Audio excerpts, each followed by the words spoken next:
जय जय रघुवीर समर्थ। जय जय रघुवीर समर्थ। जय जय रघुवीर समर्थ। उपस्थित सर्व श्रोतेजन हो, आपणा सर्वांना चैतन्य आत्मन या चॅनलचा हार्दिक नमस्कार। आपणा सर्वांचे आजच्या या ग्रंथ वाचनाच्या उपक्रमात हार्दिक स्वागत। आजचा आपला ग्रंथ वाचनाचा दिवस क्रमांक 118, तारीख 28 एप्रिल 2026 व वार मंगळवार।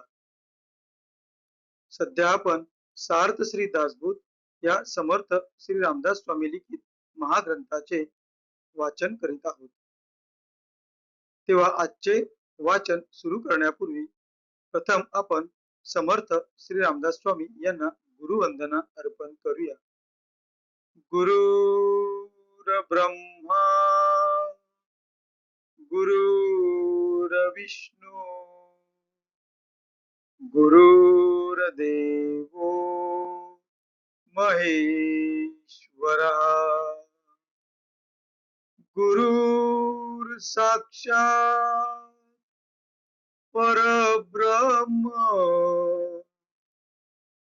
तस्मै श्री गुरवे नमः। तस्मै श्री गुरवे नमः। तस्मै श्री गुरवे नमः। जय जय रघुवीर समर्थ। आता आपण सार्थ श्री दासबोध या ग्रंथाच्या श्रवणाच्या फलश्रुतीचे वाचन करूया। या फलश्रुतीचे सुंदर असे वर्णन समर्थ श्री रामदास स्वामी यांनी त्यांच्या सार्थ श्री दासबोध या ग्रंथात पहिल्या दशकातील पहिल्या समासात केलेले आहे। तेव्हा या फलश्रुतीचे आता आपण वाचन करूया। सर्व संशय एकदम नाहीसे होऊन क्रियेमध्ये म्हणजे आचारामध्ये ताबडतोब फरक पडतो।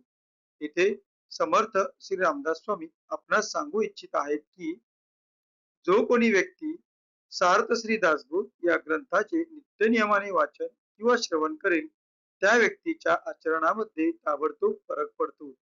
सायुज्य मुक्तीचे रहस्य कळून येऊन तिच्या प्राप्तीचा सुलभ मार्ग सापडतो।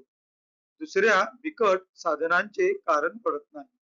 अज्ञान, दुःख व भ्रांती यांचा नाश होऊन तत्काळ ज्ञानाचा लाभ होतो, अशी या ग्रंथाची फलश्रुती आहे।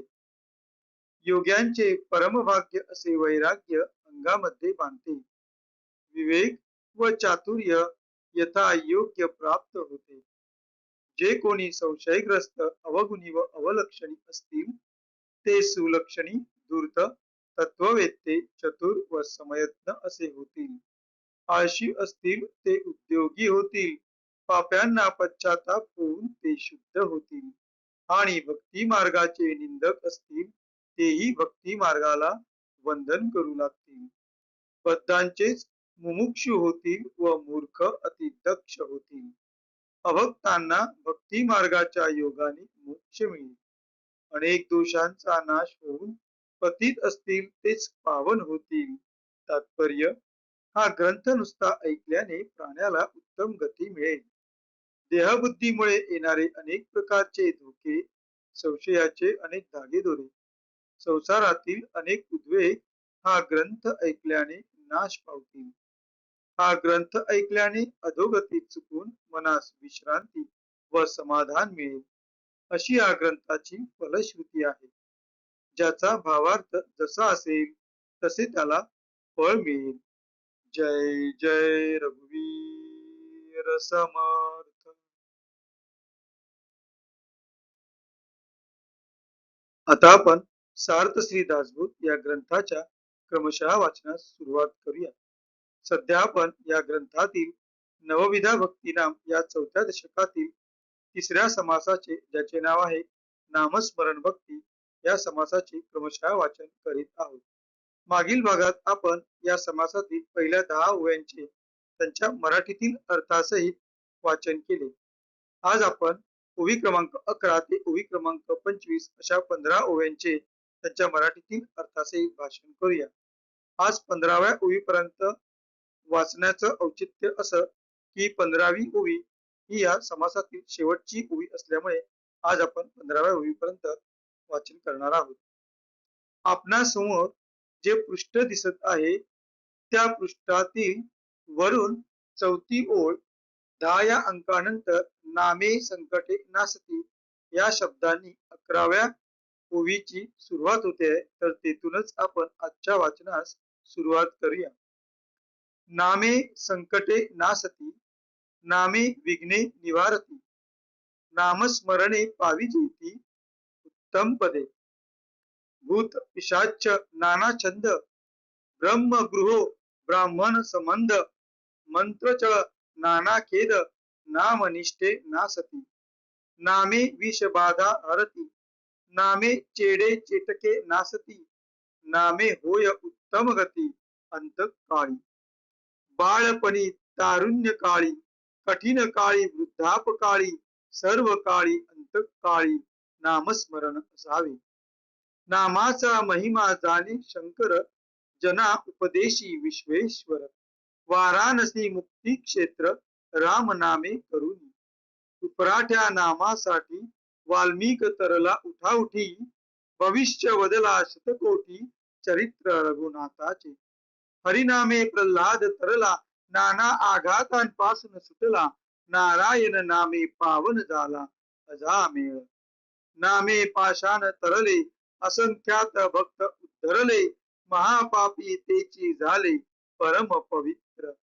परमेश्वराची अनंत नामे, स्मरता तरीजे नित्य नेमे, नामस्मरण करिता यमे बाधी जेन. सहस्त्र नामामध्ये कोणी एक, म्हणता हो तसे सार्थक, नाम स्मरता पुण्य श्लोक होई जे स्वये. काहीच न करुणी प्राणी, राम नाम जपे वाणी, तेने संतुष्ट चक्रपाणी भक्ता लागी सांभाळी. नामस्मरे निरंतर, ते जाणावे पुण्य शरीर, महादोषांचे गिरीवर राम नामे नासती. अगाध महिमा न वचे वदला, नामे बहुत जन उद्धरला, हळहळापासून सुटला प्रत्यक्ष चंद्रमौळी. चहूवर्णा नामाधिकार, नामी नाही लहान थोर, जड मूळ पैल पार पावती नामे. म्हणून नाम अखंड स्मरावे, रूपमणी आठवावे, तिसरी भक्ती स्वभावे निरोपिली. इति श्री दासबोधे गुरु शिष्य संवादे, नामस्मरण भक्ती नाम समास तृतीय. जय जय रघुवीर समर्थ. अशा रीतीने इथे तिसरा समास समाप्त होतोय. तर आता आपण या 15 ओव्यांचा मराठीतील अनुवाद पाहूया. आपल्यासमोर जे पृष्ठ दिसत आहे त्या पृष्ठातील वरून 5वी ओळ 11व्या अंकाने परमेश्वराच्या नामाने या शब्दांनी सुरू होते. तर तेथूनच आपण आजच्या मराठीतील अनुवादाच्या वाचनास सुरुवात करूया. परमेश्वराच्या नामाने संकटे व विघ्ने नाहीशी होतात व उत्तम पदे प्राप्त होतात. नामावर निष्ठा ठेवल्याने भूत पिशाच, अनेक प्रकारचे चळ, ब्रह्म राक्षस, ब्रह्म संबंध, मंत्र चळ म्हणजे मंत्र प्रयोगांतल्या चुकीमुळे लागणारे वेड, अनेक प्रकारचे खेद नाहीसे होतात. नाना प्रकारची व्यग्रता नामनिष्ठेने नाहीशी होऊन जाते. नामाने विषबाधा हरते, चेडे चिटके नाहीशी होतात, व अंतकाळी उत्तम गती सद्गती प्राप्त होते. बाळपण, तारुण्य, संकटकाळ, मातुरपण, अंतकाळ ह्या सर्व काळी नामस्मरण करीत असावे. नामाचा महिमा शंकरास माहीत आहे. काशी क्षेत्री ते विश्वेश्वर रूपाने लोकांस रामनामाचा उपदेश करून संसार पाशातून सोडवितात व म्हणूनच वाराणसीला म्हणजे काशीला मुक्ती क्षेत्र म्हणजे मोक्षपुरी म्हणतात. रामाऐवजी मरामरा असे उपराटे उलटे नाम घेऊनही वाल्मिक हा हा म्हणता उद्धरला. वाल्या कोळ्याचे वाल्मिकी ऋषी झाले आणि त्यांनी श्री रामरायाचे शतकोटी चरित्र राम अवतारापूर्वीच सांगून लिहून ठेविले. हरिनामाने प्रल्हाद तरला व अनेक अपघातांपासून त्याची सुटका झाली. महापापी अजामेळही नारायण नामाने पावन झाला. नारायण राम नामाने सेतुबंध प्रसंगी समुद्रावर जड पाषाण तरले. असंख्य भक्तांचा उद्धार झाला व महापापी तेच अत्यंत पवित्र पुण्यवान झाले. परमेश्वराची नामे अनंत आहेत. त्यांपैकी कोणतेही नित्यनेमाने घेतले असता उद्धार होईल. नामस्मरण केले असता यमयातना होत नाही. देवाच्या सहस्त्र नामांपैकी कोणतेही एक घेतले असता कोणत्याही एका नामाचा जप केला तरी सार्थक होईल. नामस्मरण केले असता भक्त स्वतः पुण्यश्लोक होतो. त्याची कीर्ती गायली ऐकली असता श्रोते वक्ते पुण्यवान होतील. उद्धारास्तव दुसरं काही साधन न करिता नुसत्या रामनामाचा जप तोंडाने केला तरी तेवढ्यानेही परमात्मा संतुष्ट होऊन हातात चक्र घेऊन भक्तांचा सांभाळ करीतो. निरंतर नामस्मरण करते ते पुण्य शरीर आहे असे समजावे. कारण मोठमोठ्या पातकांचे डोंगर रामनामाने नाहीसे होतात. दोषांचे डोंगर पूर्वी झाले असले तरी ते नाम प्रतापाने भस्म होऊन जातात.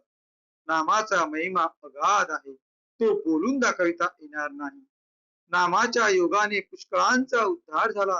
प्रत्यक्ष चंद्रमौळी शंकरही हलाहल विषाच्या तापापासून नामानेच मुक्त झाले. नामस्मरण करण्याचा अधिकार चारी वर्णांना आहे. नामाच्या ठिकाणी लहान थोर हा भेद नाही. जड व मूढ असतात तेही नामानेच संसार समुद्राच्या पार निघून जातात. म्हणून नामाचे स्मरण अखंड असावे व त्याबरोबरच देवाचे रूप मनात आठवावे. अशी ही तिसरी नामभक्ती सहज याप्रमाणे सांगितली. इतिश्री दशक 4 समास 3. अशा रीतीने चौथ्या दशकातील तिसरा समास येथे समाप्त होत आहे. पुढच्या समासाचे वाचन आपण पुढील भागात पाहूया. आता आपण समर्थ श्री रामदास स्वामी यांना कृतज्ञतापूर्वक वंदन करून आजच्या ग्रंथ वाचनाच्या भागाची सांगता करूया. शुकासारिके पूर्ण वैराग्य जाचे वशिष्ठा परिज्ञान योगेश्वराचे कवी वाल्मिका सारिका मान्य ऐसा नमस्कार माझा सद्गुरु रामदासा. जय जय रघुवीर समर्थ. उपस्थित सर्व श्रोतेजन हो, आपणा सर्वांनी अगदी मनपूर्वक ग्रंथाच्या या भागाचे श्रवण केल्याबद्दल आपले शतशः धन्यवाद. आपणास शतशः आभार. एक नम्र विनंती, आपणा सर्वांना जर हे ग्रंथ वाचन हे ग्रंथ श्रवण आवडत असेल, सुचत असेल, थोडीफार ज्ञानप्राप्ती या ग्रंथ श्रवणातून आपणास होत असेल तर कृपया आपण आमच्या या ग्रंथ वाचनाच्या उपक्रमांस